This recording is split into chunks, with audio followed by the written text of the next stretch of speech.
Usapang problema ng construction workers naman tayo. Attorney G, anong mga issue na hinaharap ng mga construction workers natin dito? Nako, marami ito.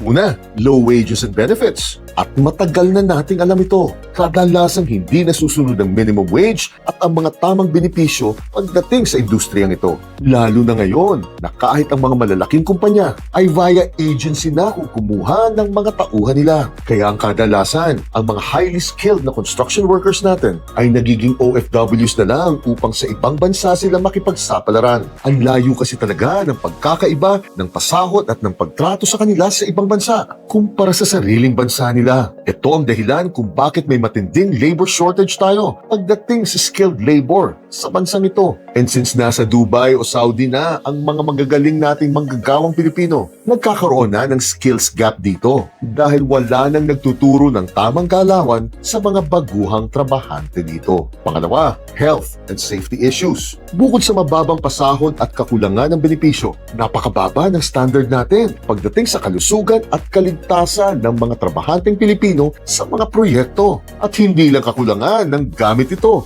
ngunit tila ba kasama na sa kultura natin na huwag maging maingat sa trabaho? Alam nyo bang uso pa rin sa atin ng gin bilang panlaban sa polusyon sa alikabok, no? At ang pangatlo, corruption issues.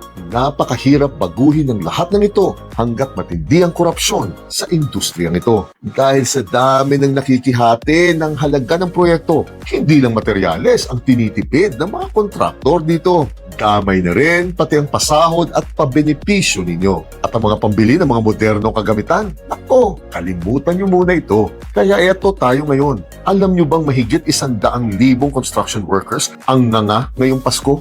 Dahil lang sa ipinatigil na ng pamahalaan ang lahat ng construction hanggat sa hindi pa tapos ang investigasyon dito. At ito ang nakakalungkot dito. Dahil alam naman natin lahat na kahit isang tuka lang ang karamihan sa nagtatrabaho sa industriyang ito. Chile.